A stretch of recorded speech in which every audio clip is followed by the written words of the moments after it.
जी, इस वक्त मैं इस्लामाबाद हाईकोर्ट के अहाता में मौजूद हूँ। बानी तहरीक इंसाफ इमरान खान से जुड़े 8 मुख्तलिफ केसेस की समाअत आज हो रही है। जो अहम केस था साइफर केस का ट्रायल रोकने का, वो इमरान खान को उसमें रिलीफ नहीं मिल सका। अदालत ने जो हुक्म इम्तना का की दरख्वास्त थी तहरीक इंसाफ की, वो मुस्तरद कर दी है।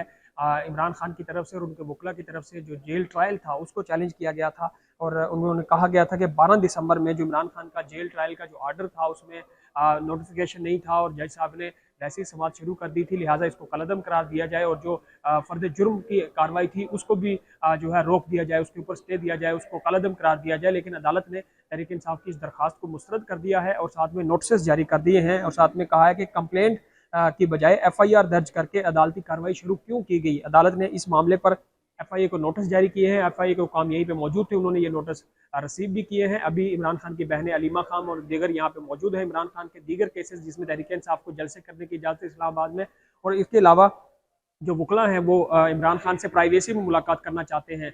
उस हवाले से एक दरखास्त की समाअत इस्लामाबाद हाई कोर्ट में हो रही है। मुख्तलिफ केसेस हैं। इमरान खान की एक जमानत जो थी साइफर केस में वो तो हो चुकी है, लेकिन दीगर जो अडयाला केस में उनके जो 190 मिलियन पाउंड का केस है जिसमें उनकी जमानत का केस आज लग रहा है, वो भी इंतहाई अहम होगा। अगर उसमें इमरान खान की जमानत हो जाती है तो फिर कोई ऐसा केस नहीं होगा जिसमें इमरान खान की गिरफ्तारी डली हुई हो। लेकिन चूंकि शामुद कुरैशी को एक केस में गिरफ्तार किया गया है, तो इस तरह इमरान खान को भी किसी भी केस में गिरफ्तार करके अभी जेल से बाहर जो कानूनी माहिरीन है वो समझते हैं कि इमरान खान नहीं आ सकेंगे।